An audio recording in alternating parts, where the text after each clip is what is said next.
Pozdrav svima i dobrodošli u današnji podcast. Ja sam Điđi Dalalić, vaš host, voditelj kroz ovaj podcast i sve buduće. A s nama je danas doktorica Tina Tomić-Mahečić. Današnja tema za sve koji znaju doktoricu Tomić, mogu pretpostaviti, je koagulacija u politraumi. Pa za početak, doktorica Tomić, dobrodošli. Može li par riječi, čime se bavite, što volite, čime se najviše volite baviti i o čemu ćemo danas ukratko pričati? Hvala puno. Hvala na pozivu Hrvatskom društvu za hitnu medicinu. Evo, pokušat ću u ovih 20 minuta podijeliti s vama svoj entuzijazam u vezi koagulacija. Sam anesteziolog, intenzivist, reanimatolog, isto zaljubljen u svoj posao. Radim u Kliničkom bolničkom centru Zagreb. Ponosna sam jako na to. Zaista dobivamo najteže pacijente, komplicirane, zahvate radimo, to je zaista jedna velika količina odgovornosti i tu se provlači moja ljubav prema koagulaciji. Pacijenti danas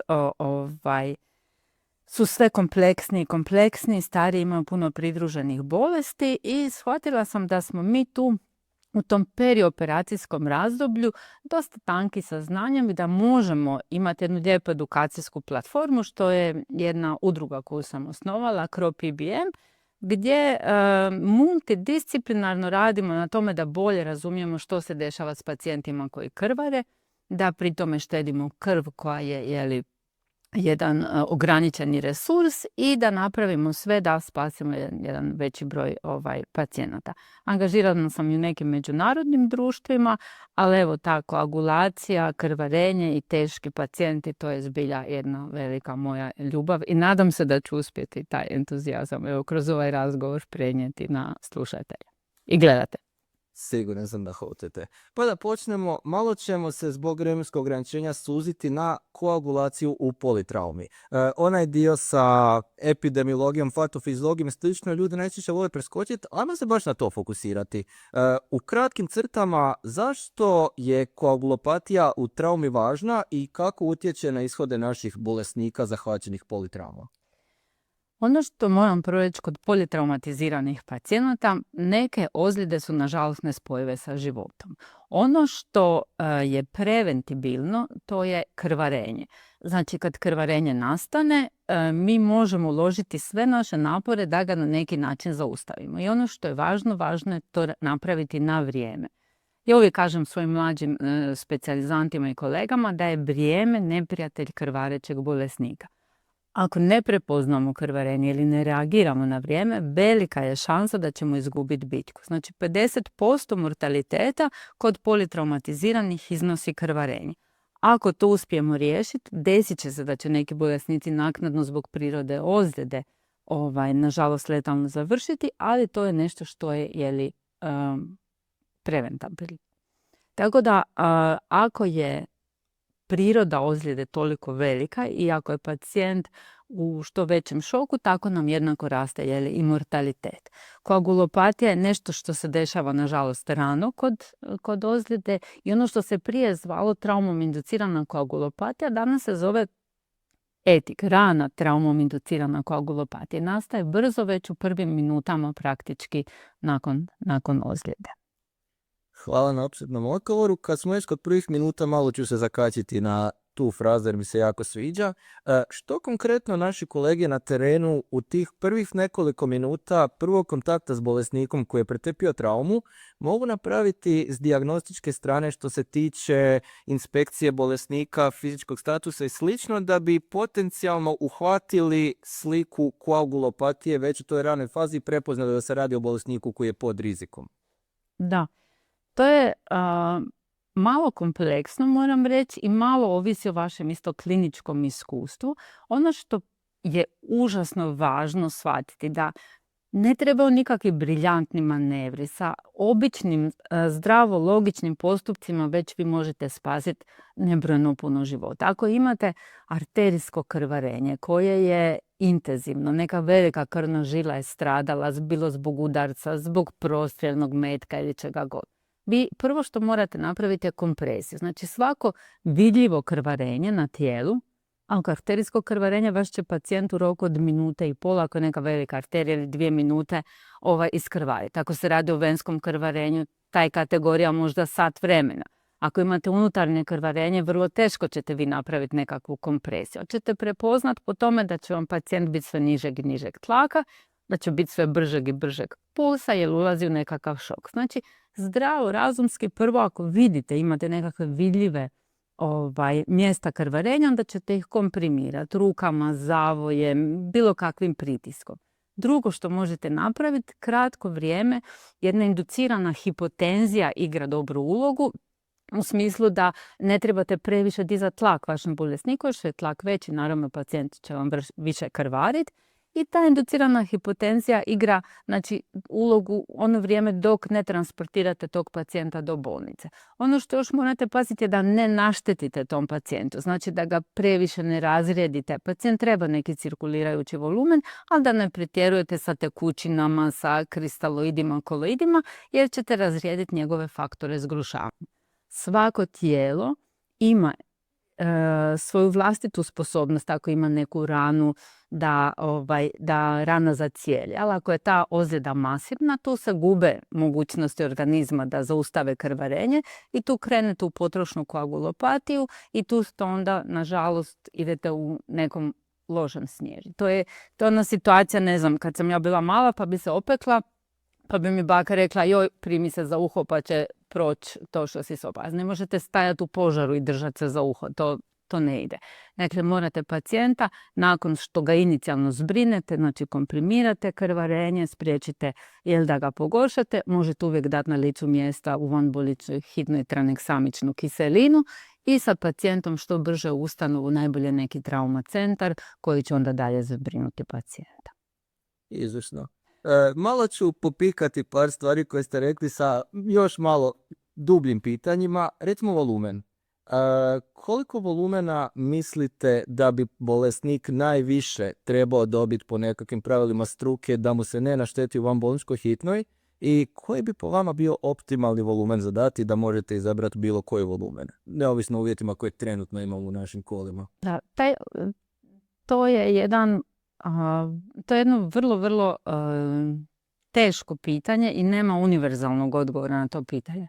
Pacijenti su danas ekstremno različiti. Mi možemo dati neke generalne smjernice za krvarenja koja će biti, ne znam, po nekakvim stupnjevima i fazama krvarenja, ali pacijenti su strašno individualni. Jedan stariji pacijent koji je bolestan, ne znam, ima kardijalnih tegoba, neki pacijent sa cirotičnom jetrom, neki pacijent koji je masovno mlad iskrvario zbog saobraćajne, recimo, nesreće, ne možete dati isti odgovor. Znači, morate gledati kakav je puls, kakav je tlak, neki minimalni cirkulirajući volumen pacijent mora imati da bi uopće mogli klasičnu reanimaciju napraviti ukoliko se radi o tome, ali nema jednog univerzalnog odgovora. Inducirana hipotenzija, znači čak i da ne date nikakav volumen, može držati vodu kratko vrijeme, nekakvih 20 minuta i onda morate naravno dalje hitno stabilizirati bolesnika.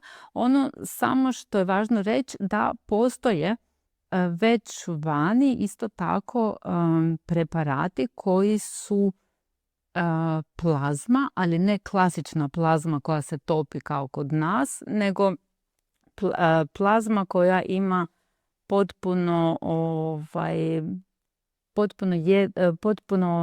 poznate sve faktore koagulacije, njihovu koncentraciju i koja se priprema na terenu na licu mjesta. Samo se tamo razrijedi i da pacijentu, što je dobro za stabilizaciju endotela, jer kad je pacijent jako ozbiljno ozlijeđen, onda su ozlijeđene i njegove krvne žile, njegovi unutarnji organi. I onda na nivou endotela vi ono što date pacijentu ne ostane u cirkulirajućem sustavu, nego nažalost ode u intersticij, imate edem, imate težu dostavu kisika, imate teže zacjeljivanje rana i teško ćete onda pomoći. Tako da bi ja, da skratim svoj odgovor, rekla da morate biti malo šparni na početku. A kasnije kad napravite ono inicijalnu damage control surgery ili inicijalnu kontrolu štete, onda možete kasnije s finesama, s tekućinama i sve. Spomenuli ste tranegzamičnu kiselinu. Jel možemo u kratkim crtama kome, koliko, kojim smjerom primjene i ima li možda bolesnika kod kojih je tranegzamična kontraindicirana u pravom smislu riječi?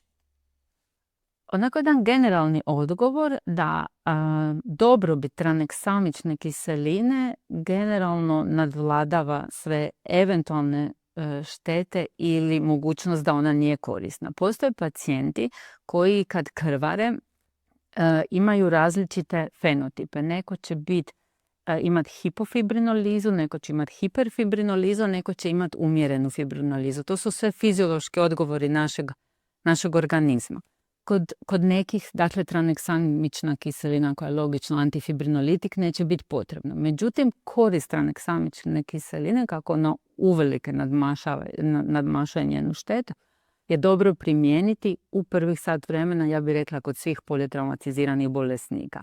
Neke studije pokazuju da se čak može dati inicijalno 2 grama, do sad su sve studije preferirale da se da 1 gram tranexamične kiseline i onda ako imate mogućnosti nastavite kroz 8 sati još 1 gram, znači na perfuzor. Ali na terenu ja preporučam apsolutno svakom da inicijalno da 1 gram tranexamične kiseline. Kažem, čak i ako pacijenti nisu responderi, zato što će kasnije potrebe za transfuzijom zaista biti manje. I možemo sa sigurnošću reći da je to lijek koji je jeftin, bez stvarno efikasan. I ono što je još važno za reći, naknadno davanje tranexamične kiseline, zato je dobro na terenu i odmah, može imati nekakve nuspojave. Poslije 3 sata se pokazalo da nije tako efikasna kao kad se rano primijeni, u onom zlatnom satu od dosljede. Pretpostavljam taj gram ide u nekakvih 100-250 fiziološke kroz 10. Kroz 10 minuta, tako je. Kroz 10 minuta nije nikakva greška u toj dozi čak dati u bolusu, ali mi običavamo kroz 10 minuta nekako intravenski, tako da evo, mislim da je to dobar izbor i apsolutno savjetujem na terenu svakom pacijentu. Odlično. Malo se pomaknimo u bolničko okruženje. Recimo da smo sada bolnički doktor u OHBP-u, dobili smo takvog bolesnika i imamo malo više opcija za empirijsku terapiju. I tu se odmah uhvati za jednu o kojoj se, mislim, u zadnje vrijeme dosta diskutira, a to je fibrinogen. Koja su vaša stajališta o empirijskom davanju fibrinogena politraumatiziranom bolesniku prije dobivanja testova koagulacije, odnosno laboratorija koagulacije? Evo ovako, tu ću se sad malo pozvati ne samo na literaturu i svoju edukaciju, nego i na svoje kliničko iskustvo. 3 su stvari zbog čega je taj fibrinogen beskrajno važan. Prvo, faktori koagulacije su jako zbrčkani. Niko ih ne voli učiti zato što ne idu po redu 1 aktivira 2, pa 3, pa 4. Oni idu nekakvim čudnim redoslijedom. Nikome nije jasno zašto. Ali svi faktori koagulacije su mahom enzimi. Osim 5 i 8 i kalcija koji su kofaktori, jedino fibrinogen je supstrat. Znači, ovi faktori koagulacije koji su enzimi, oni mogu u koagulacijsku kaskadu ulaziti višekrat. I onda se aktiviraju, deaktiviraju i pomažu da koagulacijska kaskada traje. Fibrinogen je supstrat, njega proizvodi naša jetra i imamo ga ograničeno. On u koagulacijsku kaskadu uđe samo jedanput i potroši se. Zato je on prvi faktor koji gubimo kod krvarenja. Znači, prvi doseže kritično niske vrijednosti. Prije trombocita, prije svih ostalih faktora koagulacije. Zato nam je potreban rano. Druga stvar je što volimo onako kao memotehniku kod acidoze krvarenja, jako se puno u tijelu luči plazmina. Problem nam je plazmin, tako moji i lako zapamte, a plazmin je taj koji vam kida fibrinsku mrežicu, radi hipofibrinolizu, imate ugrušak koji nije dobre kvalitete i koji se paradoksalno raspada. Zato je taj kod šoka i kod visokih koncentracija plazmina brzo i efikasno treba nadoknaditi fibrinogen. Čak i ako nemate nikakve mogućnosti laboratorijske dijagnostike ili nekog point of care uređaja, vi na običnom acidobaznom nalazu, ako imate veliki deficit baza, znači ako vam je pacijent u šoku, ima visoke laktate, mi imamo tablice koje vam odmah preračunavaju koliki vam je deficit fibrinogena i uvijek ga dajemo prvog. Tako da moja preporuka zbilja, kako je to dokazano ne samo u politraumi, što je naša današnja tema, nego kod svih masovnih krvarenja, on zbilja doseže kritične vrijednosti. Drugo što je on iznimno siguran, u smislu nije trombogen, a i štedi malo trombocite. Tako da bi ga ja sa sigurnošću dala već u hitnom prijemu prije nego što sa politraumatiziranim pacijentom idete na CT i onda u operacijsku salu. Koju dozi još ću samo nadorati? Ono što je potrebno, znači otprilike vam treba 2 grama fibrinogena će vam dignuti za 0,5 grama fibrinogen u krvi. Znači treba vam da bi digli za 1,5, ako imate jako niske vrijednosti fibrinogena, treba vam barem 6 grama fibrinogena. Postoje koncentrati fibrinogena koji su nažalost skupi. Ja se nadam da će to budućnost promijeniti.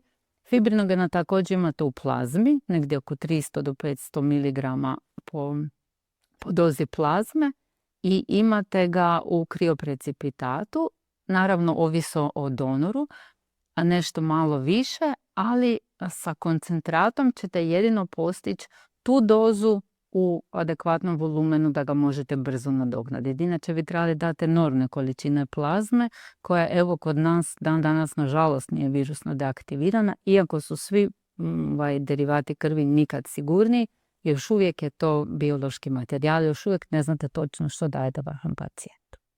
Hvala na apsolutnom odgovoru. Još samo jedna, rekli bi Englezi, zeća rupa u kojoj možda bolje ne uskakati, pa samo kratko pitanje, opet na empirijskom smo liječenju.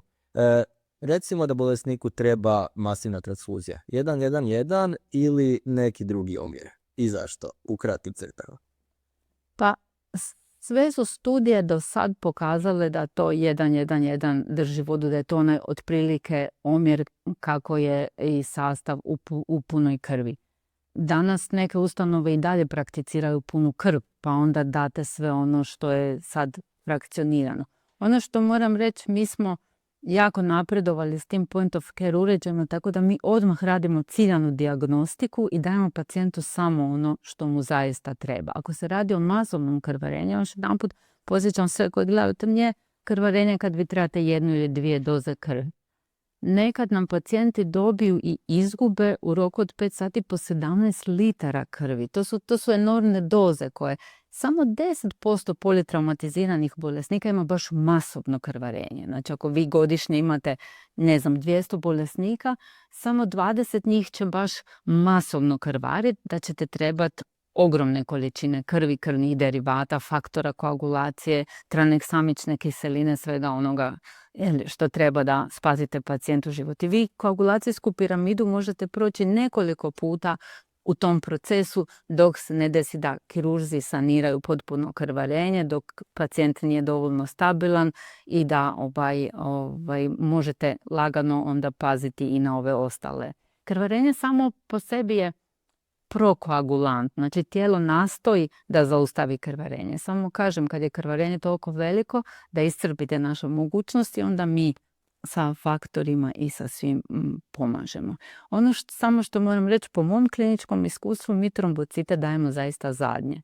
Nisu nam se pokazali, pacijent jako dugo drži visoke trombocite, odnosno adekvatne trombocite za koagulaciju, prije puno brže gubi faktore koagulacije ili zbog dilucije ili zbog potrošne koagulopatije, ali ono što moramo osvijestiti jednako tako, nažalost, puno pacijenata ima i komorbiditete, tako da vam pacijenti nekad dolaze sa bolestima jetre. Puno pacijenata je na lijekovima koji utječu na koagulaciju.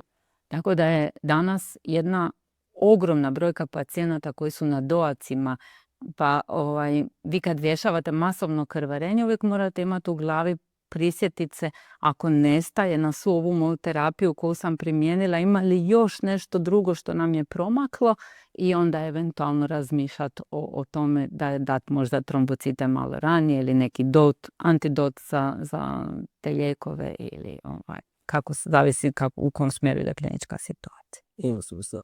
Jer me zanima point of care. Više puta smo se kroz diskusiju nekako dotakli to point of care-a. Pretpostavljam da mislimo oboje na rotacijsku tromboelastometriju, trenutno ili neku sličnu analogije. Mislite li da rotem ima svoje mjesto u hitnom prijemu? Bi li ga hitni prijem trebalo imati? Pa svakako.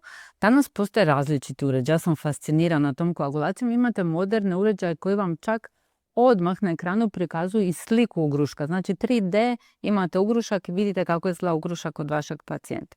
Ono što je zgodno, što je dio tih point of care uređaja lak za korištenje i vrlo malo vam treba edukacija da bi ga vi pravilno i brzo koristili.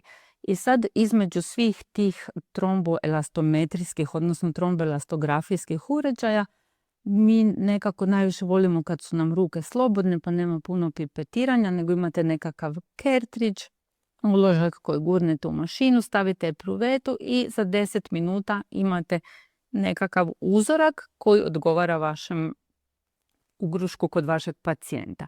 Ono što je slična mehanika i kod tromboelastometrijskih i tromboelastografijskih uređaja je da imate znači jednu malu posudicu koja se rotira ili igla koja se rotira, znači mehanizam kod ova dva uređaja je vrlo sličan i krv vam ispunjava mali prostor između te igle i ruba zdjelice i ta igla se rotira kao da kuhate pire.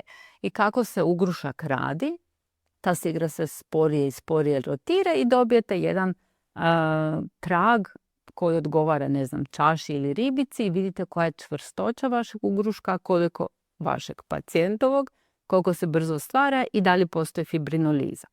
Ukoliko je krv jako razrijeđena, jeste vi već dali puno fiziološke vašem pacijentu ili jer je pacijent ima tešku koagulopatiju, potrošnu, onda će se to vrtiti, neće biti nikakvog traga. I to, nažalost, znači da smo već zakasnili. To je ono što nas kao liječnike frustrira. Mi želimo svima pomoći, želimo sve spasiti, ali neki put nešto i ne možemo napraviti. Ako pacijent dođe prekasno, onda tu svi naši napori, nažalost, spadaju u vodu. Svakako mislim da ima mjesta u hitnom prijemu zato što je lak za korištenje, minimalna edukacija treba, a orijentacijski vam daje zaista dobar odgovor, jer od 10 pacijenata za 9 ćete imati odgovori po svom vlastitom kliničkom iskustvu, a jedan će vam uvijek biti onako malo iznenađenje i onda ćete reći aha, to ipak je nešto drugo.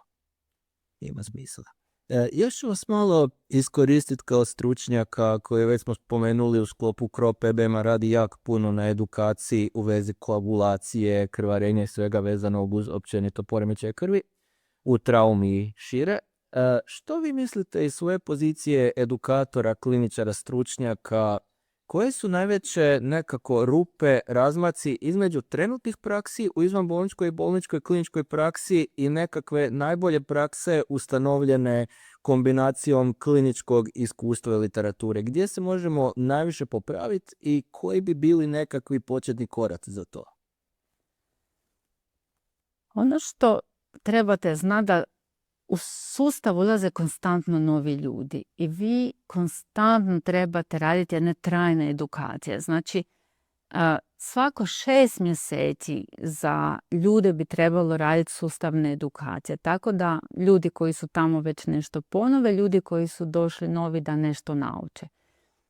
I to je zahtjevno, to je dosta organizacijski i stručni problem.